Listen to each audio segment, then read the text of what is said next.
ಆತ್ಮೀಯ ಸ್ನೇಹಿತರೆ, ತಮ್ಮೆಲ್ಲರಿಗೂ know your solution with Mallikarjun YouTube ಚಾನಲ್ಗೆ ಸ್ವಾಗತ. ಈ ಒಂದು ತರಗತಿಯಲ್ಲಿ ನಾವು ಅಗ್ನಿವೀರ್ ಆರ್ಮಿಯ 23ನೇ ಅಫಿಷಿಯಲ್ ಮಾಡೆಲ್ ಪೇಪರನ್ನು ಡಿಸ್ಕಸ್ ಮಾಡ್ತಾ ಇರುವಂಥದ್ದು. ಅಂದರೆ ರೀಸನಿಂಗ್ನ 5 ಪ್ರಶ್ನೆಗಳು, ಮ್ಯಾಥ್ಸ್ನ 15 ಪ್ರಶ್ನೆಗಳು, ಒಟ್ಟಾರೆಯಾಗಿ 20ಕ್ಕೆ 20 ಪ್ರಶ್ನೆಗಳನ್ನು ನೀವು ಯಾವ ರೀತಿ ಎಕ್ಸಾಮ್ನಲ್ಲಿ ಅಟೆಂಪ್ಟ್ ಮಾಡಬೇಕು ಅನ್ನೋದು ಈ ಒಂದು ಕ್ಲಾಸ್ನಿಂದ ನಿಮಗೆ ಅಂಡರ್ಸ್ಟ್ಯಾಂಡ್ ಆಗ್ತಾ ಹೋಗ್ತದೆ. ಓಕೆ, ನಿಮ್ಮೆಲ್ಲರಿಗೂ ಗೊತ್ತಿರುವಂತೆ ಇದಕ್ಕಿಂತ ಮುಂಚೆ ನಾವು 22 ಆಫಿಷಿಯಲ್ ಮಾಡೆಲ್ ಪೇಪರ್ಗಳನ್ನು ಅಂದರೆ ಜಾಯಿನ್ ಇಂಡಿಯನ್ ಆರ್ಮಿ ವೆಬ್ಸೈಟಲ್ಲಿರುವಂತಹ ಕ್ವಶನ್ ಪೇಪರ್ಗಳನ್ನು ಸಾಲ್ವ್ ಮಾಡಿ ನಮ್ಮ ಯೂಟ್ಯೂಬ್ ಚಾನಲಲ್ಲಿ ಹಾಕಿರುವಂಥದ್ದು. ನೀವು ಅವುಗಳನ್ನೆಲ್ಲ ರೆಫರ್ ಮಾಡ್ಕೋಬಹುದು. Okay, right. ಹಾಗಾದರೆ ಯಾರು ಮೊದಲ ಬಾರಿಗೆ ನಮ್ಮ ಚಾನಲ್ನ ನೋಡ್ತಾ ಇದ್ರೆ ಸಬ್ಸ್ಕ್ರೈಬ್ ಮಾಡ್ಕೊರಿ, ಆದಷ್ಟು ನಿಮ್ಮ ಫ್ರೆಂಡ್ಸ್ಗೆ ಶೇರ್ ಮಾಡಿರಿ. ಇನ್ನು ಯಾರಿಗಾದರೂ ವಿಡಿಯೋ ಇಷ್ಟ ಆದರೆ ಆದಷ್ಟು ವಿಡಿಯೋ ಲೈಕ್ ಮಾಡೋದನ್ನು ಮರಿಬೇಡ್ರಿ ಅಂತ ಹೇಳ್ತಾ, ಹಾಗಾದರೆ ಮೊದಲನೇ ಪ್ರಶ್ನೆ ಏನಿದೆ ನೋಡ್ತಾ ಹೋಗೋಣ. ಜಾಸ್ತಿ ಟೈಮ್ ವೇಸ್ಟ್ ಮಾಡೋದು ಬೇಡ. ಓಕೆ, ನೋಡ್ರಿ. 45/63 ದಶಮಾಂಶಕ್ಕೆ ಪರಿವರ್ತಿಸಿ ನಿಮ್ಮ ಉತ್ತರವನ್ನು 2 ದಶಮಾಂಶ ಸ್ಥಾನಗಳಿಗೆ ಸರಿಪಡಿಸಿ ಅಂತ ಕೇಳಿದರೆ. Okay, right. ಹಾಗಾದರೆ 45/63 ಇದನ್ನು ನಾವೇನು ಮಾಡಬೇಕು, ಸಿಂಪ್ಲಿಫೈ ಮಾಡಬೇಕು ಮತ್ತು ದಶಮಾಂಶಕ್ಕೆ ಹೋಲಿಸ್ಬೇಕು. ಓಕೆ, ಹಾಗಾದರೆ ಯಾವ್ದರಿಂದ ಹೋಗ್ತದೆ? 9×5 = 45, 9×7 = 63. Okay, right. ಹಾಗಾದರೆ ಈ ಕಡ್ತಾ ಹೊಡಿಬೇಕಂದ್ರೆ ಇಲ್ಲಿ ಏನು ಮಾಡ್ತೀರಿ, ಪಾಯಿಂಟ್ ಕೊಡ್ತೀರಿ, ಇಲ್ಲೊಂದು 0 ಬಂತು. ಓಕೆ, 7×7 = 49, 1 ಉಳಿತು, 7×1 = 7. ಹಾಗಾದರೆ 0.71 ಭಾಗಾಕಾರ ಮಾಡೋದಷ್ಟೇ ಕೆಲಸ. ಹಾಗಾದರೆ 0.71 ಯಾವ ಆಪ್ಷನ್ ಒಳಗದ? ಆಪ್ಷನ್ 2 ಸರಿಯಾದ ಉತ್ತರ ಆಗಿತ್ತು. ಏನೂ ಡಿಫಿಕಲ್ಟಿ ಇರಲಿಲ್ಲ, ಸಿಂಪಲ್ ಆಗಿ ಭಾಗಾಕಾರ ಮಾಡೋದಷ್ಟೇ ಕೆಲಸ. Okay, right. ನೆಕ್ಸ್ಟ್ ಎರಡನೆಯ ಪ್ರಶ್ನೆ. 2344 ಸಂಖ್ಯೆಯು ಈ ಕೆಳಗಿನ ಯಾವ ಸಂಖ್ಯೆಯಿಂದ ನಿಖರವಾಗಿ ಭಾಗಿಸಲ್ಪಡುತ್ತದೆ ಅಂತ ಕೇಳ್ಯಾರ. ನೋಡ್ರಿ, ಲಾಸ್ಟ್ನೇಕ 2 ಸಂಖ್ಯೆ 44 ಅದಾವ ಅಂದ್ರೆ 100% ಅದ. ಇದರಿಂದ ಬಾಹುಕದ 4ರಿಂದ ಭಾಗ ಹೋಗ್ತದ, ನಿಮ್ಮೆಲ್ಲರಿಗೂ ಗೊತ್ತಿರುವಂಥದ್ದು. ರೈಟ್. ನೋಡ್ರಿ, ಕೊನೆ 2 ಸಂಖ್ಯೆಗಳು 4ರಿಂದ ಬಾ ಹೋದ್ರ ಮುಗೀತು, ಅದು 100% 4ರಿಂದ ಬಾ ಹೋಗದ. 5ರಿಂದ ಬಾ ಹೋಗ್ಬೇಕಂದ್ರೆ ಲಾಸ್ಟಿಗೆ 0 ಇರಬೇಕು, ಇಲ್ಲ 5 ಇರಬೇಕು, ಇದು ಆಗಕ್ಕೆ ಸಾಧ್ಯ ಇಲ್ಲ. 3ರಿಂದ ಬಾ ಹೋಗ್ಬೇಕಂದ್ರೆ ಟೋಟಲ್ ಸಂಖ್ಯೆಗಳ ಮೊತ್ತ 3ರಿಂದ ಬಾ ಹೋಗ್ಬೇಕು. 3 ಏನೋ ಹೋತು, 4 4 8 2 10 ಆಕದ. ಹಾಗಾದ್ರೆ 3ರಿಂದ ಹೋಗಂಗಿಲ್ಲ ಅಂದ್ರೆ 6ರಿಂದನೂ ಹೋಗಕ್ಕೆ ಸಾಧ್ಯ ಇಲ್ಲ. ಒಂದು ಆಪ್ಷನ್ ಇತ್ತು, ಆಪ್ಷನ್ 2 ಸರಿಯಾದ ಉತ್ತರ ಆಗಿತ್ತು. ರೈಟ್. 2 ಸಂಖ್ಯೆಗಳ ಮ ಸ ಅ ಮತ್ತು ಲ ಸ ಕ್ರಮವಾಗಿ 28 ಮತ್ತು 420 ಆಗಿದೆ. ಆ ಸಂಖ್ಯೆಗಳು 84 ಮತ್ತು ಎಕ್ಸ್ ಆಗಿದ್ರೆ ಎಕ್ಸ್ ನ ಬೆಲೆ ಕಂಡಿಡಿ. ನಿಮ್ಮೆಲ್ಲರಿಗೂ ಗೊತ್ತದ LCM into HCF = first number into second number, ಗೊತ್ತಿರುವಂಥದ್ದಲ್ಲ. ರೈಟ್. ಹಾಗಾದ್ರೆ LCM ಕೊಟ್ಟಿದಾರವರು 28, LCM HCF ಎರಡೂ ಆ ಕಡೆ ಈ ಕಡೆ ಬರ್ಕೊಂಡ್ರು ಏನು ಚೇಂಜ್ ಆಗಂಗಿಲ್ಲ. ಓಕೆ, LCM ಮತ್ತು HCF ನ ಬರ್ಕೊಂಡ್ರಿ. ಅದರೊಳಗೆ ಒಂದು ಸಂಖ್ಯೆ ಕೊಟ್ಟಿದ್ದಾರೆ 84, ಇನ್ನೊಂದು ಸಂಖ್ಯೆ ಕಂಡಿಡಿ ಅಂದ್ರೆ ಅದನ್ನ ಎಕ್ಸ್ ಅಂತ ಬರ್ಕೋರಿ, ಇಲ್ಲ ಎರಡನೇ ಸಂಖ್ಯೆ ಅಂತ ಬರ್ಕೋರಿ, ನಿಮಗೆ ಬಿಟ್ಟಿತ್ತು. Okay, right. 28 1 28, 3 3 1 3 3 4 12, ಮುಂದೆ ಒಂದು 0.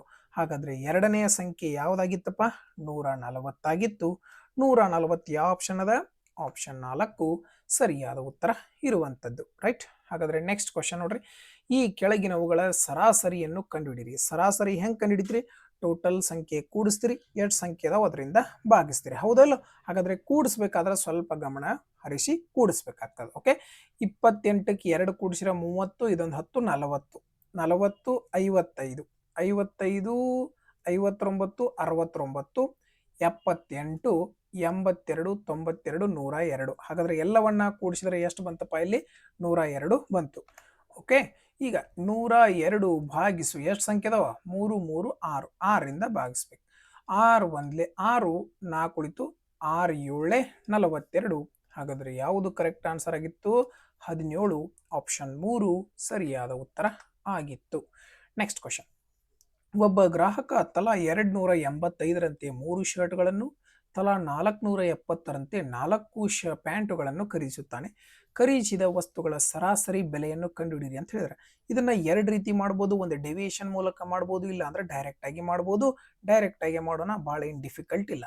ನೋಡ್ರಿ, ಒಂದು ಶರ್ಟಿಗೆ 285 ಅಂದ್ರೆ 3 ಶರ್ಟಿಗೆ ಎಷ್ಟಾಯ್ತು? 3 5 15, 3 8 24, 1 25, 3 2 6 2 8. ಹಾಗಾದ್ರೆ ಓವರ್ ಆಲ್ ಆಗಿ 3 ಶರ್ಟಿಗೆ ಎಷ್ಟಾತಪ್ಪ? 855 ಆಯ್ತು. Okay, right. ಹಾಗಾದ್ರೆ 4 ಶರ್ಟ್, ಒಂದು ಶರ್ಟಿಗೆ 780 ಅಂದ್ರೆ 4 ಶರ್ಟಿಗೆ ಎಷ್ಟು? 4 0 0, 4 4 16, 4 28 ಒಂದು ಕೈಲ ಅಂದ್ರೆ 29. ಓವರ್ ಆಲ್ ಎಷ್ಟಾಯ್ತು 5 11 18 3 3815 ಆಯ್ತು. ಹೌದಾ, ಇದು ಟೋಟಲ್ ಬಂದಂತ 3815 ಇದು ಟೋಟಲ್ ಅಮೌಂಟ್. ಇದನ್ನ ಎಷ್ಟು ಮಂದಿಗೆ ಹಂಚ್ಬೇಕು ನಾವು? 3 ಶರ್ಟು 4 ಪ್ಯಾಂಟ್, ಸರಾಸರಿ ಅಂದ್ರೆ ಒಬ್ಬೊಬ್ಬರಿಗೆ ಎಷ್ಟು ಅಂತ ಕಂಡುಹಿಡಬೇಕು. ಹಂಗಾರೆ ಟೋಟಲ್ ಎಷ್ಟು ಜೋಡಿ ಬಟ್ಟೆ, ಎಷ್ಟು ಬಟ್ಟೆಗಳದಾವ ಇಲ್ಲಿ? 7 ಅದಾವ. 7ರಿಂದ ಭಾಗಿಸಿ. 7 ಒಂದ್ಲೆ 7 5ಲೆ 35, 3 ಉಳಿತು 7 4ಲೆ 28, 3 ಉಳಿತು 7 5ಲೆ 35 ಅಂದ್ರೆ 545. ಆಪ್ಷನ್ 2 ಸರಿಯಾದ ಉತ್ತರ ಆಗಿತ್ತು. ರೈಟ್.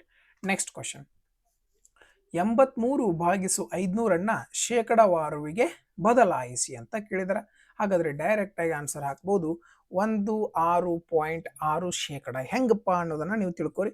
ನೋಡ್ರಿ, 83/500 ಹೌದೋ ಇಲ್ಲೋ? ರೈಟ್. ಓರಲಿ ಮಾಡ್ಬೋದು ನೋಡ್ರಿ ಯಾವ ರೀತಿ ಅಂತ. ನೋಡ್ರಿ, ಕೆಳಗಡೆ ಒಟ್ಟು 1000 ಮಾಡ್ಕೋರಿ, 100 ಮಾಡ್ಕೋರಿ, ಇಲ್ಲ 10 ಮಾಡ್ಕೋರಿ ಅಂದ್ರೆ ಲೆಕ್ಕ ನಮಗೆ ಪರ್ಸೆಂಟೇಜ್ಗ ಅಥವಾ ಏನು ಫ್ರಾಕ್ಷನ್ಗೆ ಬದಲು ಮಾಡಕ್ಕೆ ಅನುಕೂಲ ಆಗ್ತದ. ಹೌದಾ, ಯಾವ ರೀತಿ ಅನ್ನೋದನ್ನ ತಿಳ್ಕೊರಿ. ಈಗ ಇದನ್ನ ಏನ್ ಮಾಡ್ಬೇಕಪ್ಪ ನಾವು? ಇದನ್ನ ಕೆಳಗೆ 1000 ಮಾಡ್ಬೇಕಂದ್ರೆ ಇದಕ್ಕೆ 2ರಿಂದ ಗುಣಿಸ್ಬೇಕು, 2ರಿಂದ ಭಾಗಿಸ್ಬೇಕು. ಹೌದಲ್ಲ, ಓರಲಿ ಥಿಂಕ್ ಮಾಡೋದು. 83 2ಲಿ ಎಷ್ಟಪ್ಪ? 166 ಭಾಗಿಸು 1000. 500 2ಲಿ ಎಷ್ಟು? 1000. ಈಗ ಇದನ್ನ ಶೇಕಡಾಕ್ ಬದಲು ಮಾಡ್ಬೇಕಂದ್ರೆ ಏನ್ ಮಾಡ್ತೀರಿ? 100ರಿಂದ ಗುಣಿಸ್ತೀರಿ. 2 0 2 0 ಹೋತು. 1 0 1 ಸ್ಥಾನ ಬಿಟ್ಟು ಪಾಯಿಂಟ್ ಅಂದ್ರೆ 16.6 ಬಂತು. ನೀವು ಇದನ್ನ ಭಾಗಾಕಾರ ಮಾಡಿದ್ರೂ ಕೂಡ ನಿಮ್ಗೆ ಎಷ್ಟು ಬರ್ತದ? ಇಷ್ಟೇ ಉತ್ತರ ಬರ್ತದ. ಅದನ್ನ ಯಾವ ರೀತಿ ಮಾಡೋದು ಅನ್ನೋದನ್ನ ಹೇಳ್ತಾ ನೋಡ್ರಿ, ತಿಳ್ಕೊರಿ. 83/500 ಶೇಕಡಾಕ್ ಬದಲು ಮಾಡ್ಬೇಕಂದ್ರೆ 100ರಿಂದ ಗುಣಿಸ್ತೀರಿ. 2 0 2 0 ಹೋತು. 5 1ಲೆ 5, 3 ಉಳಿತು. 5 6ಲೆ 30 ಪಾಯಿಂಟ್ ಕೊಟ್ರಿ. ಮತ್ತೆ 5 6ಲೆ 30. ಇದನ್ನೆಲ್ಲ ಮಾಡ್ಬೇಕಾಗ್ತದೆ. ಬಟ್ ನೀವು ಡೈರೆಕ್ಟ್ ಆಗಿ ಓರಲಿ ವಿಚಾರ ಮಾಡೇ ಕೂಡ ಈ ಲೆಕ್ಕವನ್ನ ಮಾಡಿ ಮುಗಿಸಬಹುದು. ರೈಟ್. ನೆಕ್ಸ್ಟ್ ಕ್ವಶನ್, ಸಿ ಮತ್ತು ಡಿ ಅವರ ಸಂಬಳದ ಅನುಪಾತ 2:3 ಆಗಿದೆ ಮತ್ತು ಸಿ ಮತ್ತು ಇ ಅವರ ಸಂಬಳದ ಅನುಪಾತ 1:4 ಆಗಿದೆ. ಹಾಗಾದ್ರೆ ಡಿ ಮತ್ತು ಇ ಅವರ ಸಂಬಳದ ಅನುಪಾತ ಎಷ್ಟು ಅಂತ ಕೇಳಿ. ನೋಡ್ರಿ, ಸಿ ಮತ್ತು ಡಿ ಎಷ್ಟು ಕೊಟ್ರಪ್ಪ? 2:3. ಸಿ ಮತ್ತು ಇ ಎಷ್ಟು ಕೊಟ್ರಪ್ಪ? 1:4. ನೋಡ್ರಿ, ಇಲ್ಲೂ ಸಿ ಅದ, ಇಲ್ಲೂ ಸಿ ಅದ. ಹಾಗಾದ್ರೆ ಸಿ ಎರಡೂ ಕಡೆ ಇದ್ರೆ ಸಿ ಬೆಲೆ ಏನಿರಬೇಕು? ಸೇಮ್ ಇರಬೇಕು. ಹೌದಾ ಇಲ್ಲ? ಹಾಗಾದ್ರೆ ಇಲ್ಲಿ 2 ಇದ್ದದ್ದು ಇಲ್ಲಿ 1 ಐತಂದ್ರೆ ಇದನ್ನ 2 ಮಾಡ್ಕೊಳಕ್ ಬರ್ತೈತಿಲ್ಲ ನಮಗೆ. ಗುಣಿಸಿದ್ರೆ 2 ಆಗ್ತದೆ, ಇದನ್ನ ಗುಣಿಸಿದ್ರೆ ಎಷ್ಟು ಆಗ್ತದೆ? ಇದು 8 ಆಗ್ತದೆ. ಸಿಂಪಲ್. ಹೌದಲ್ಲ? ಈಗ ಇದಕ್ಕೆ 2ರಲ್ಲೇ ಗುಣಿಸಿರಂದ್ರೆ ಇದಕ್ಕೂ 2ರಲ್ಲೇ ಗುಣಿಸ್ಬೇಕು. ಹೌದಲ್ಲ? ಯಾಕ? ಈಗ ಎರಡೂ ಕಡೆ ಸಿ ಏನಾಯ್ತು? ಸಮ ಆಯ್ತು. ನಮಗೆ ಯಾವ ಥರದ್ದು ಕೇಳ್ಯಾರು? ಡಿ ಮತ್ತು ಇ. ಡಿ ಬೆಲೆ ಎಷ್ಟೈತಿ? 3. ಇ ಬೆಲೆ ಎಷ್ಟೈತಿ? 8. ಹಾಗಾದ್ರೆ 3:8 ಯಾವ ಆಪ್ಷನ್ ಒಳಗೈತಪ್ಪ? ಆಪ್ಷನ್ 4ರಲ್ಲಿದೆ. ಇದೇ ಸರಿಯಾದ ಉತ್ತರ ಆಗಿತ್ತು. ರೈಟ್. ನೆಕ್ಸ್ಟ್ ಕ್ವಶನ್ ನೋಡ್ರಿ, ಏನ್ ಕೊಟ್ಟಿದ್ದಾರೆ? ಎಕ್ಸ್ ಅನುಪಾತ ವಾಯ್ನ ಬೆಲೆ 3:4, ವಾಯ್ ಅನುಪಾತ ಜಡ್ ನ ಬೆಲೆ 2:5 ಆಗಿದ್ರೆ ಎಕ್ಸ್ ವೈ ಜಡ್ ನ ಅನುಪಾತ ಕಂಡಿದ್ದಾರೆ. ಬಹಳ ಈಸಿ. ಎಕ್ಸ್ ಮತ್ತು ವೈದ್ ಕೊಟ್ರ ಎಷ್ಟು? 3:4. ವಾಯ್ ಮತ್ತು ಜಡ್ ಕೊಟ್ರ ಎಷ್ಟು? 2:5. ಹಾಗಾದ್ರೆ ಎಕ್ಸ್ ವೈ ಜಡ್ ನ ಬೆಲೆ ಕಂಡುಹಿಡಿದು ಬಹಳ ಈಸಿ. ಹೌದಲ್ಲ? ಹಾಗಾದ್ರೆ ಏನ್ ಮಾಡ್ತೀರಿ? ಇದನ್ನ ಗುಣಿಸ್ತೀರಿ. 3 2ಲೆ 6, 2 4ಲೆ 8, 4 5ಲೆ 20. ಕಟ್ತಾವ್ರಿ. 2 3ಲೆ 2 4ಲೆ 2 10ಲೆ. ಹಾಗಾದ್ರೆ 3:4:10 ಯಾವ ಆಪ್ಷನ್ ಕಾಣಿಸದಪ್ಪ? ಆಪ್ಷನ್ 2 ಕಾಣಿಸತೈತಿ. ಅದೇ ಕರೆಕ್ಟ್ ಆದಂತ ಉತ್ತರ ಆಗಿತ್ತು. ರೈಟ್. ಅಜಯ್ ವಿಜಯ್ಗೆ ವರ್ಷಕ್ಕೆ 8% ಸರಳ ಬಡ್ಡಿ ದರದಲ್ಲಿ 1,80,000 ಸಾಲ ನೀಡುತ್ತಾನೆ. 9 ತಿಂಗಳ ನಂತರ ವಿಜಯ್ ಪಾವತಿಸಬೇಕಾದ ಬಡ್ಡಿಯನ್ನು ಕಂಡುಹಿಡಿಯಿರಿ ಅಂತ ಹೇಳ್ಯಾರ. ಹಾಗಾದ್ರೆ ಬಡ್ಡಿ ಹೆಂಗೆ ಕಂಡುಹಿಡಿತೀರಿ? ನಿಮ್ಗೆಲ್ಲರಿಗೂ ಸಿಂಪಲ್ ಫಾರ್ಮುಲಾ ಗೊತ್ತದ. PTR divided by 100 simple interest formula ಗೊತ್ತಿರೋಂಥದ್ದು. ಹಾಗಾದ್ರೆ ಅಸಲು ಎಷ್ಟು? 1,80,000. ಓಕೆ. ಗುಣಿಸು ಟೈಮ್ ಎಷ್ಟು? 9 ತಿಂಗಳು. ಹಾಗಾದ್ರೆ ತಿಂಗಳನ್ನ ನಾವು ವರ್ಷಕ್ಕೆ ಬದಲು ಮಾಡ್ಬೇಕಂದ್ರೆ ಏನ್ ಮಾಡ್ತೀರಿ? 12ರಿಂದ ಭಾಗಿಸ್ತೀರಿ. ಬಡ್ಡಿ ದರ 8% ಐತಿ, 8 ಬರ್ದ್ರಿ. ಭಾಗಿಸು 100 ಬರ್ದ್ರಿ. ಇಸ್ ಈಕ್ವಲ್ ಟು ನಮ್ಗೆ ಏನ್ ಸಿಗ್ತದೆ? ಇಲ್ಲಿ ಸಿಂಪಲ್ ಇಂಟ್ರೆಸ್ಟ್ ಸಿಗ್ತದೆ. ಹೌದಲ್ಲ? ರೈಟ್. ಹಾಗಾದ್ರೆ 2 0 2 0 ಹೋತು. 3 3ಲೆ 9, 3 4ಲೆ 12, 4 1ಲೆ 4, 4 2ಲೆ 8, 3 2ಲೆ 6, 6 8ಲೆ 48, 6 1ಲೆ 6, 4 10, 108 ಎಲ್ಲಿ ಕಾಣಿಸತ್ ನೋಡ್ರಿ? 108 ಇಲ್ಲೇ ಕಾಣಿಸತೈತಿ. ಇದರ ಉತ್ತರ ಆಗಿತ್ತು. ಮುಂದಿನ 0 ಪರೋ ತಲೆ ಕೆಡಿಸಿಕೊಳ್ಳೋ ಅವಶ್ಯಕತೆ ನಮಗೆ ಇಲ್ಲವೇ ಇಲ್ಲ. Right. Next question, Priya 6 kilometre ಪ್ರತಿ ಗಂಟೆ ವೇಗದಲ್ಲಿ 5 ನಿಮಿಷಗಳಲ್ಲಿ ಶಾಲೆ ತಲುಪುತ್ತಾಳೆ. ಆದರೆ ಪಾರ್ಥ್ ಅದೇ ದೂರವನ್ನ 4 ನಿಮಿಷಗಳಲ್ಲಿ ಕ್ರಮಿಸುತ್ತಾನೆ. ಪಾರ್ಥನ ವೇಗ ಕಂಡಿಡಿ ಅಂತ ಹೇಳಿ. ಹಾಗಾದ್ರೆ ನಾವು ಏನು ಕಂಡಿಡಬೇಕು? ಪಾರ್ಥನ ಸ್ಪೀಡ್ ಕಂಡಿಡಿಬೇಕು. ಸ್ಪೀಡ್ ಅಂದ್ರೆ ಏನು? Distance divided by time. Orally ಮಾಡ್ಬೋದು, ಬಟ್ ಇದು ಈಸಿ ಅದ, ತಿಳ್ಕೊರಿ. ಈಗ ನಮಗೆ ಇಲ್ಲಿಂದ ಇಲ್ಲಿಗೆ ಪ್ರಿಯಾ ಹೋಗಿದಾಳ ಅನ್ಕೋರಿ. ಈ ಡಿಸ್ಟನ್ಸ್ ಎಷ್ಟೈತೆ ಅಂತ ನಮಗೆ ಗೊತ್ತತನ? ಗೊತ್ತಿಲ್ಲ. ಡಿಸ್ಟನ್ಸ್ ಹೆಂಗೆ ಕಂಡುಹಿಡಿಬಹುದು? ಸ್ಪೀಡ್ ಇಂಟು ಟೈಮ್ ಮೂಲಕ ಕಂಡುಹಿಡಿಬಹುದು. ಸ್ಪೀಡ್ ಎಷ್ಟದ? 6 ಕಿಲೋಮೀಟರ್ ಪ್ರತಿ ಗಂಟೆ. ಒಂದು ತಾಸಿಗೆ 6 ಕಿಲೋಮೀಟರ್ ಹೋಗ್ತಾಳೆ ಸ್ಪೀಡ್. ಓಕೆ, ಹಾಗಾದ್ರೆ ಇದು ನಿಮಿಷ ಕೊಟ್ಟಿದ್ದಾರೆ. ಹಾಗಾದ್ರೆ ಎಷ್ಟು ಬಂತು? 5 ನಿಮಿಷಕ್ಕೆ ಎಷ್ಟು ಹೋಗಿರ್ತಾಳು ಅಂತ. ಹೌದಾ? ಒಂದು ತಾಸಿಗೆ 60 ನಿಮಿಷಕ್ಕೆ 6 ಕಿಲೋಮೀಟರ್ ಹೋದ್ರೆ 5 ನಿಮಿಷಕ್ಕೆ ಎಷ್ಟು? 6 ಒಂದ್ಲೆ 6 ಹತ್ಲೆ 5 ಒಂದ್ಲೆ 5 ಎರಡ್ಲೆ. ಹಾಗಾದ್ರೆ ಅರ್ಧ ಕಿಲೋಮೀಟರ್ ಹೋಗ್ತಾಳೆ. ಡಿಸ್ಟನ್ಸ್ ಎಷ್ಟೈತಿ ಇಲ್ಲಿ? ಅರ್ಧ ಕಿಲೋಮೀಟರ್. ಹಾಗಾದ್ರೆ ಅದನ್ನ ಇಲ್ಲಿ ಇಟ್ಬಿಟ್ರೆ ಮುಗಿದು ಹೋತ್ಲ. ಡಿಸ್ಟನ್ಸ್ 0.5. ಅರ್ಧ ಅಂದ್ರೂ ಒಂದ, 0.5 ಅಂದ್ರೂ ಒಂದ. ರೈಟ್? ಇಲ್ಲಿಂದ ನಾವು ಏನ್ ಮಾಡ್ಕೊಂಡಿವಿ? ಡಿಸ್ಟನ್ಸ್ ಅನ್ನ ಕಂಡುಹಿಡ್ಕೊಂಡ್ವಿ. ಒಂದು ತಾಸಿಗೆ 6 ಕಿಲೋಮೀಟರ್ ಹೋಗ್ತಾಳಂದ್ರ 5 ನಿಮಿಷಕ್ಕೆ ಎಷ್ಟು ಕಿಲೋಮೀಟರ್ ಹೋಗಿರ್ತಾಳಕಿ? ಅರ್ಧ. ಹೌದಲ್ಲ? ಅರ್ಧ ಕಿಲೋಮೀಟರ್ ಹೋಗಿರ್ತಾಳ. ರೈಟ್? ಸಿಂಪಲ್. ಹಾಗಾದ್ರೆ ಡಿಸ್ಟನ್ಸ್ ಇಲ್ಲಿಂದ ಇಲ್ಲಿಗೆ ಡಿಸ್ಟನ್ಸ್ ಎಷ್ಟೈತಿ? 0.5 ಕಿಲೋಮೀಟರ್ ಅಂದ್ರೆ ಅರ್ಧ ಕಿಲೋಮೀಟರ್. ಈಗ ನಮಗೆ ಟೈಮ್ ಬೇಕಲ್ಲ. ಟೈಮ್ ಎಷ್ಟೈತಿ? 4 ನಿಮಿಷ ಐತಿ. ಎಷ್ಟೈತಿ? 4 ನಿಮಿಷ. ಹಾಗಾದ್ರೆ 4 ಅಂತ ಬರೆದ್ರಿ. ಆದ್ರೆ ನಾವು ಇದನ್ನ ಏನ್ ಮಾಡ್ಬೇಕು? ಗಂಟೆಗೆ ಬದಲು ಮಾಡ್ಬೇಕಂದ್ರೆ ಭಾಗಿಸು 60ರಿಂದ ಭಾಗಿಸು 60 ಮಾಡ್ಬೇಕು.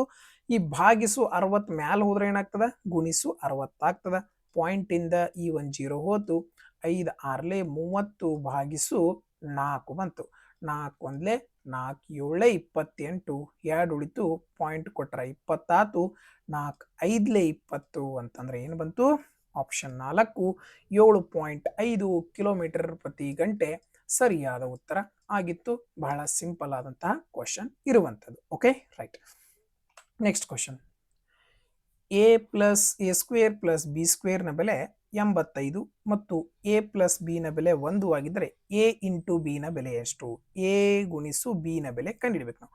ಈ ರೀತಿ ಕೊಟ್ಟಾಗ ಏನ್ ಮಾಡ್ರಿ? ಇದನ್ನ A plus B whole square formula ಬರ್ಕೋರಿ. A plus B whole square formula ಏನಾಯ್ತ? A plus B whole square formula A square plus 2ab plus B square. ಇದು ಫಾರ್ಮುಲಾ. ಹೌದಾ?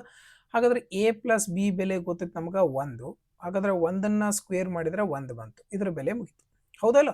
A square plus B square, A square plus B square ಎರಡೂ ಕೂಡಿಸಿದ್ರೆ ಎಷ್ಟು ಅಂತ ಕೊಟ್ಟಾರೆ? 85. ಹಾಗಾದ್ರೆ A square plus B square ನ ಬೆಲೆ ಎಷ್ಟು? 85.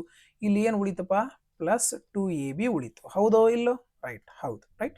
ಹಾಗಾದ್ರೆ ಇಲ್ಲಿ ಪ್ಲಸ್ 85 ಇದ್ದದ್ದು ಈ ಕಡೆ ಬಂದ್ರೆ ಏನಾಗ್ತದ? ಮೈನಸ್ 85. Minus 85 plus 1. ಇಲ್ಲಿ ನೋಡ್ರಿ, ಈ ಕಡೆ ತೆಗೆದ್ರೆ ಏನಾಕತಿ? ಇಲ್ಲಿ ಮೈನಸ್ 85 ಪ್ಲಸ್ 1 ಅಂದ್ರೆ ಮೈನಸ್ 84 ಆತು. ಇಲ್ಲಿ ಏನು ಉಳಿತು? 2ab ಉಳಿತು. ಇಲ್ಲಿ ಗುಣಾಕಾರದಾಗಿದ್ದದ್ದು ಎರಡು ಈ ಕಡೆ ಬಂದ್ರ ಭಾಗಾಕಾರ ಆಕತಿ. ಹಾಗಾದ್ರೆ ಎಷ್ಟು ಬಂತಪ್ಪ? ಎ ಇಂಟು ಬಿ ನ ಬೆಲೆ ಮೈನಸ್ 42 ಬಂತು.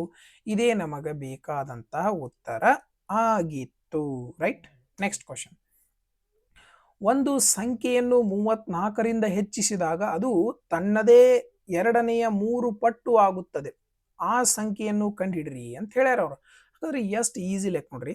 ಈಗ ಮೊದಲೇಕೆ 2 ಇದ್ದದ್ದು ಈಗ 3 ಆಗತ್ತೈತೆ ಅಂತ ಹೇಳ್ತಾರೆ. ಇದ್ರ ಅರ್ಥ ಏನು ಹೇಳ್ರಿ? 2 ಇದ್ದದ್ದು 3 ಆಗತ್ತೈತೆ. ಹಂಗಾರೆ ಎಷ್ಟು ಬಡ್ಡಿ? ಎಷ್ಟು ಹೆಚ್ಚಿಗೆ ಆಗೈತಿ? ಇಲ್ಲಿ 1 ಹೆಚ್ಚಿಗೆ ಆಗೈತಿ. ನಮ್ಮ ಪ್ರಕಾರ 1 ಹೆಚ್ಚಿಗೆ ಆಗೈತಿ. ಆದ್ರೆ ಆಕ್ಚುಲಿ ಎಷ್ಟು ಹೆಚ್ಚು ಮಾಡ್ರಿ ನೀವು? 34. 1 ಅಂದ್ರ 34. ನಾವೇನ್ ಕಂಡಿಡ್ಬೇಕು? ಮೊದಲಿಗೆ ಆ ಸಂಖ್ಯೆ ಏನಿತ್ತು ಅದನ್ನ ಕಂಡಿಡಿ ಅಂತ ಯಾರಾಗಾರ. 2 ಅಂದ್ರೆ ಎಷ್ಟು? 34. ಎರಡ್ಲೆ ಎಷ್ಟಪ್ಪ? 68. 68 ಯಾವ ಆಪ್ಷನ್ ಅದ? ಆಪ್ಷನ್ 4 ಅದೇ. ಇದೇ ಕರೆಕ್ಟ್ ಆದಂತ ಉತ್ತರ ಆಗಿತ್ತು. ರೈಟ್. Next question. ಸರಳ ರೇಖೆ ಎ ಬಿ ಮೇಲೆ ಒಂದು ಬಿಂದು ಓ ನಲ್ಲಿ ಪಾರ್ಶ್ವ ಕೋನಗಳನ್ನು X is equal to 2y ಆಗಿದ್ದರೆ ಎಕ್ಸ್ ನ ಬೆಲೆಯನ್ನು ಕಂಡುಹಿಡಿಯಿರಿ ಅಂತ ಹೇಳಿದ್ರೆ ಸೂಚನೆ ಕೊಟ್ಟಿದ್ದಾರೆ. ಎಕ್ಸ್ ಪ್ಲಸ್ ವೈ ನ ಬೆಲೆ 180 ಅಂತ. ಓಕೆ, ನೋಡ್ರಿ, ಅವರ ಕೊಟ್ಟಿರುವಂತೆ ನಾವು ಏನ್ ಬರಿಬಹುದು? ಎಕ್ಸ್ ಪ್ಲಸ್ ವೈ ನ ಬೆಲೆ ಎಷ್ಟಂತ ಬರಿಬಹುದು? 180 ಡಿಗ್ರಿ ಅಂತ ಬರಿಬಹುದು. ಈ X is equal to 2y ಅಂತಂದ್ರ ನಾವು ಎಕ್ಸ್ ಜಾಗದಾಗ ಏನಂತ ಬರಿಬಹುದು? ಇಲ್ಲಿ 2y ಅಂತ ಬರಿಬಹುದಲ್ಲ. ಹಾಗಾದ್ರೆ ಎಕ್ಸ್ ಜಾಗದಾಗ 2y ಅಂತ ಬರೆದ್ರೆ ಇಲ್ಲಿ y ಇರ್ತತಿ. ಎರಡು ಕೂಡಿಸಿದ್ರೆ ಎಷ್ಟಾಯ್ತು? 180. 2y ಪ್ಲಸ್ y ಅಂತಂದ್ರೆ 3y ಬಂತು. 3y ನ ಬೆಲೆ 180 ಡಿಗ್ರಿ. ಹಾಗಾದ್ರೆ y ನ ಬೆಲೆ ಎಷ್ಟು? ಇಲ್ಲಿ ಗುಣಾಕಾರದಾಗ 3 ಇದ್ರೆ ಈ ಕಡೆ ಬಂದ್ರೆ ಏನಾಗ್ತದ? ಭಾಗಾಕಾರ 3. 3 6ಲೆ 18, ಮುಂದೆ 1 0. ಹಾಗಾದ್ರೆ y ನ ಬೆಲೆ ಎಷ್ಟಪ್ಪ? 60 ಡಿಗ್ರಿ. y ನ ಬೆಲೆ ಎಷ್ಟು? 60 ಡಿಗ್ರಿ. ಹಾಗಾದ್ರೆ y ನ ಬೆಲೆ 60 ಡಿಗ್ರಿ ಐತಂದ್ರೆ ಎಕ್ಸ್ ಮತ್ತು y ಕೂಡಿ ಎಷ್ಟಾಗಬೇಕು? 180. ವಾಯ್ದ 60 ಐತಂತಂದ್ರ 2 ಕೂಡಿ 180 ಅಂದ್ರ ಎಕ್ಸ್ ನ ಬೆಲೆ ಎಷ್ಟಾಗಿರ್ತೈತಿ ಹೇಳ್ರಿ ನೀವು 120 ಡಿಗ್ರಿ. ಯಾಕ 2 ಕೂಡಿ 180 ಆಗ್ಬೇಕು. ವಾಯ್ 60 ಐತಂದ್ರ ಎಕ್ಸ್ ಎಷ್ಟು ಇರ್ಬೇಕು ಹಂಗಾರ 120 ಇರ್ಬೇಕು. ಇಲ್ಲ ಆಲ್ರೆಡಿ ಕೊಟ್ಟ ಬಿಟ್ರಲ್ಲ ಎಕ್ಸ್ ಪ್ಲಸ್ ವೈ 2 ಕೂಡಿ ಎಷ್ಟಾಗ್ಬೇಕಂತ ಹೇಳಿ ಕೆಸ್. ಹಾಗಾದ್ರೆ ಎಷ್ಟು ಇರ್ಬೇಕಪ್ಪ ಎಕ್ಸ್ ನ ಬೆಲೆ 120 ಇರಬೇಕು. ಇದೇ ಸರಿಯಾದ ಉತ್ತರ ಆಗಿತ್ತು. ರೈಟ್. Next question. ಸಮಾಂತರ ಚತುರ್ಭುಜದ 2 ಪಾರ್ಶ್ವ ಕೋನಗಳು 4:5 ಅನುಪಾತದಲ್ಲಿವೆ. ಆ ಕೋನಗಳನ್ನು ಕಂಡುಹಿಡಿಯಿರಿ ಅಂತ ಹೇಳ್ಯಾರ. ಹಾಗಾದ್ರೆ 2 ಪಾರ್ಶ್ವ ಕೋನಗಳು ಸಮಾಂತರ ಚತುರ್ಭುಜದಲ್ಲಿರುವಂಥವು 2 ಕೂಡಿಸಿದ್ರೆ ಎಷ್ಟಾಗ್ತದಪ್ಪ ಅಂತಂದ್ರ 180 ಡಿಗ್ರಿ ಇರ್ತದೆ. ಎಷ್ಟಿರ್ತದ 180 ಡಿಗ್ರಿ ಇರ್ತದ. ಹೌದಾ. ಹಾಗಾದ್ರೆ 180 ಡಿಗ್ರಿ ಇತ್ತಪ್ಪ ಅಂತಂದ್ರ ಟೋಟಲ್ 2 ಕೂಡಿ ಎಷ್ಟಿದೆ 9. 9 ಅಂದ್ರ 180 ಡಿಗ್ರಿ. 5 + 4 ಅಂದ್ರೆ 9. 9 ಅಂದ್ರೆ 180 ಡಿಗ್ರಿ. ಹಾಗಾದ್ರೆ 4 ಅಂದ್ರೆ ಎಷ್ಟು 5 ಅಂದ್ರೆ ಎಷ್ಟು ಅಂತ ಕಂಡುಹಿಡಿಬೇಕು. ಎಷ್ಟು ಪಟ್ಟು ಆಗತ್ತೈತಿ ನೋಡ್ರಿ. 9 ಒಂದ್ಲೆ 9 ಎರಡ್ಲೆ. ಹಾಗಾದ್ರೆ 20 ಪಟ್ಟು ಆಗತ್ತೈತಿ. 20 ಪಟ್ಟು. ಹಾಗಾದ್ರೆ 4ರದ 20 ಪಟ್ಟು ಎಷ್ಟು ಬರ್ತೈತಿ 80 ಪಟ್ಟು. ಹಾಗಾದ್ರೆ 5ರದ 20 ಪಟ್ಟು ಎಷ್ಟು ಬರ್ತೈತಿ 5ರದ 20 ಪಟ್ಟು ಅಂದ್ರೆ 100. ಹಾಗಾದ್ರೆ 1ನೇದು 80, 2ನೇದು 100. ಯಾವ ಆಪ್ಷನ್ ಐತಿಪ್ಪ ಆಪ್ಷನ್ 3 ಇದೆ. ಇದೇ ಸರಿಯಾದ ಉತ್ತರ ಇರುವಂಥದ್ದು. ರೈಟ್. Next question. ಒಂದು ಮುಚ್ಚಿದ ಆಯತ ಗಣದ ಅಳತೆಗಳು 15 ಸೆಂಟಿಮೀಟರ್, ಎಕ್ಸ್ ಸೆಂಟಿಮೀಟರ್, 10 ಸೆಂಟಿಮೀಟರ್ ಆಗಿದ್ದು ಅದರ ಒಟ್ಟು ಮೇಲ್ಮೈ ವಿಸ್ತೀರ್ಣ 900 ಸೆಂಟಿಮೀಟರ್ ಸ್ಕ್ವೇರ್ ಆಗಿದ್ರೆ ಎಕ್ಸ್ ನ ಬೆಲೆ ಕಂಡಿಡಿ ಅಂತ ಹೇಳ್ಯಾರ. ಹಾಗಾದ್ರೆ ನಮ್ಮೆಲ್ಲರಿಗೂ ಗೊತ್ತಿರುವಂತೆ ಏನಪ್ಪಾ ಅಂತಂದ್ರ ಆಯತ ಗಣದ ಒಟ್ಟು ಮೇಲ್ಮೈ ವಿಸ್ತೀರ್ಣದ ಸೂತ್ರ ಏನಿರ್ತದಪ್ಪ ಅಂತಂದ್ರ 2 ಇಂಟು ಉದ್ದ ಗುಣಿಸು ಅಗಲ, ಅಗಲ ಗುಣಿಸು ಎತ್ತರ, ಎತ್ತರ ಗುಣಿಸು ಉದ್ದ. ಓಕೆ. ಈ ರೀತಿ ಇರ್ತಾರೆ 2LB + BH + HL. ಓಕೆ. ಇದರ ಬೆಲೆನ ಅವ್ರು ಕೊಟ್ಟರ ನಮಗ ಎಷ್ಟು 900. ಒಟ್ಟು ಮೇಲ್ಮೈ ವಿಸ್ತೀರ್ಣ ಎಷ್ಟು ಅಂತ ಕೊಟ್ಟರು 900. ಹಾಗಾದ್ರೆ ಇಲ್ಲಿಂದ ಇಲ್ಲಿ 2 ಗುಣಾಕಾರದಾಗಿದ್ದು ಈ ಕಡೆ ಬಂದ್ರ ಭಾಗಾಕಾರ ಆಗ್ತದ. ಹಾಗಾದ್ರೆ 2ರಿಂದ ಭಾಗಿಸಿದ್ರೆ ಎಷ್ಟು ಬಂತು 450 ಬಂತು. ಓಕೆ. ರೈಟ್. ಹಾಗಾದ್ರೆ ಉದ್ದ ಗುಣಿಸು ಅಗಲ. ಉದ್ದ 15 ಐತಿ, ಅಗಲ ಎಕ್ಸ್ ಐತಿ. ಹಾಗಾದ್ರೆ ಇದೇನಾಯ್ತು 15x ಪ್ಲಸ್ ಅಗಲ ಎಕ್ಸ್ ಐತಿಲ್ಲ, ಅಗಲ ಇಂಟು ಎತ್ತರ. ಅಗಲ ಎಕ್ಸ್ ಐತಿ, ಇದು 10 ಐತಿ. ಹಾಗಾದ್ರೆ 2 ಕೂಡಿಸಿದ್ರೆ ಎಷ್ಟಾಯ್ತು 10x ಪ್ಲಸ್. ಹಾಗಾದ್ರೆ ಇಲ್ಲಿ ಉದ್ದ ಗುಣಿಸು ಎತ್ತರ 15 ಇಂಟು 10 ಅಂದ್ರೆ 150 ಆಗ್ತದ. ಹಾಗಾದ್ರೆ ಇದರ ಬೆಲೆ ಎಷ್ಟು 450. ಓಕೆ. ಇಲ್ಲಿ ಪ್ಲಸ್ ಒಳಗಿದ್ದದ್ದು ಈ ಕಡೆ ಹೋದ್ರೆ ಮೈನಸ್ ಆಗ್ತದ. ಹಾಗಾದ್ರೆ 450 ಒಳಗೆ 150 ಕಳೆದ್ರೆ ಎಷ್ಟು ಬಂತು 300 ಬಂತು. ರೈಟ್. ಹಾಗಾದ್ರೆ ಇಲ್ಲಿ 15x ಪ್ಲಸ್ 10x ಅಂತಂದ್ರೆ ಎಷ್ಟಪ್ಪ 25x. 25x ನ ಬೆಲೆ 300. ಹಾಗಾದ್ರೆ 25 ಒಂದ್ಲೆ 25 ಎಷ್ಟಲೇ ಬರ್ತೈತಿ 2ಲೆ ಯಾವುದು 300 ಬಂತು. 25 ಒಂದ್ಲೆ 25, 5 ಉಳಿತು. 25 2ಲೆ 50. ಹಾಗಾದ್ರೆ ಎಕ್ಸ್ ನ ಬೆಲೆ ಎಷ್ಟು ಬಂತಪ್ಪ 12 ಬಂತು. ಅದನ್ನ ನಾವು ಕಂಡುಹಿಡಿಬೇಕಾಗಿತ್ತು. ಯಾವ ಆಪ್ಷನ್ ಅದದು ಆಪ್ಷನ್ 1 ಸರಿಯಾದ ಉತ್ತರ ಇರುವಂಥದ್ದು. ಓಕೆ. ರೈಟ್. Next question. ಹಾಗಾದ್ರೆ ಎಲ್ಲ ನಿಮಗೆ ಗಣಿತ ಪ್ರಶ್ನೆಗಳು ಈಸಿಯಾಗಿ ಅರ್ಥ ಆಗಿದಾವಂತ ಭಾವಿಸ್ತೀನಿ. ಈ ಎಲ್ಲ ನಿಮಗೆ ಗಣಿತ ಪ್ರಶ್ನೆಗಳು ಈಸಿಯಾಗಿ ಅರ್ಥ ಆಗಿದ್ರೆ ಆದಷ್ಟು ವಿಡಿಯೋ ಲೈಕ್ ಮಾಡ್ರಿ, ನಿಮ್ಮ ಫ್ರೆಂಡ್ಸ್ಗೆ ಶೇರ್ ಮಾಡ್ರಿ. ಓಕೆ. ರೈಟ್. ನೆಕ್ಸ್ಟ್ ಇನ್ನು ಏನು ಬರ್ತದ ನೋಡ್ತಾ ಹೋಗೋಣ. ಹಾಗಾದ್ರೆ FIJF GHI JKL MNO. ಹಾಗಾದ್ರೆ ಇದ್ರ ಮುಂದೆ ಏನು ಬರಬೇಕು PQR ಬರಬೇಕು. ಏನು ಬರಬೇಕು R. ಅದು ಯಾವ ಆಪ್ಷನ್ ಒಳಗೈತಿ ಆಪ್ಷನ್ 1 ಒಳಗೈತಿ. ಅದೇ ಕರೆಕ್ಟ್ ಆದಂತ ಉತ್ತರ. ಯಾಕನ್ನೋದು ನೋಡ್ರಿ, ಎಫ್ ಅಂತಂದ್ರೆ ಎಷ್ಟು 6, ಐ ಅಂತಂದ್ರೆ 9, ಎಲ್ ಅಂತಂದ್ರೆ 12, ಓ ಅಂದ್ರೆ 15. ಹಾಗಾದ್ರೆ ನೋಡ್ರಿ +3 +3 +3 ಆಗತ್ತವು 18 ಅಂದ್ರೆ ಏನ್ ಬರಬೇಕು 6 ಬರಬೇಕು. ಅದ್ರ ಮುಂದೆ ಅದ್ರ ನಂಬರ್ ಐತಿ. ಇದೇ ಕರೆಕ್ಟ್ ಆದಂತ ಉತ್ತರ ಆಗಿತ್ತು. ಇದ್ರ ಮುಂದಿನ ಸಂಖ್ಯೆ ಏನ್ ಬರ್ತೈತಿ ಅದನ್ನ ಆಮೇಲೆ ಡಿಸ್ಕಸ್ ಮಾಡ್ಬೋದಾಗಿತ್ತು. ಬಟ್ ಇಲ್ಲಿ ನಮಗ್ ಸಿಕ್ಕಿರೋದು ಒಂದೇ ಒಂದು ಆಪ್ಷನ್ ಇರೋದ್ರಿಂದ ಇದೇ ಕರೆಕ್ಟ್ ಆದಂತ ಉತ್ತರ ಇರುವಂತದ್ದು. ಓಕೆ. Next question. GOAT ಅನ್ನು ATGO ಇದನ್ನ ನೋಡಿದ ತಕ್ಷಣ ಗೊತ್ತಾಯ್ತು ನಮಗೇನು ಅಲ್ಫಾಬೆಟ್ಸ್ಗಳನ್ನ ಅದಲು ಬದಲು ಮಾಡ್ಯಾರ. ಹಾಗಾದ್ರೆ GO ಲಾಸ್ಟ್ ಹಾಕ್ಯಾರ, AT ಫಸ್ಟ್ ಹಾಕ್ಯಾರ. ಹಾಗಾದ್ರೆ ಇಲ್ಲೂ NE ಫಸ್ಟ್ ಬರಬೇಕು, PA ಸೆಕೆಂಡ್ ಬರಬೇಕು. ನೋಡ್ರಿ NE ಫಸ್ಟ್ ಅದ, PA ಸೆಕೆಂಡ್ ಅದ.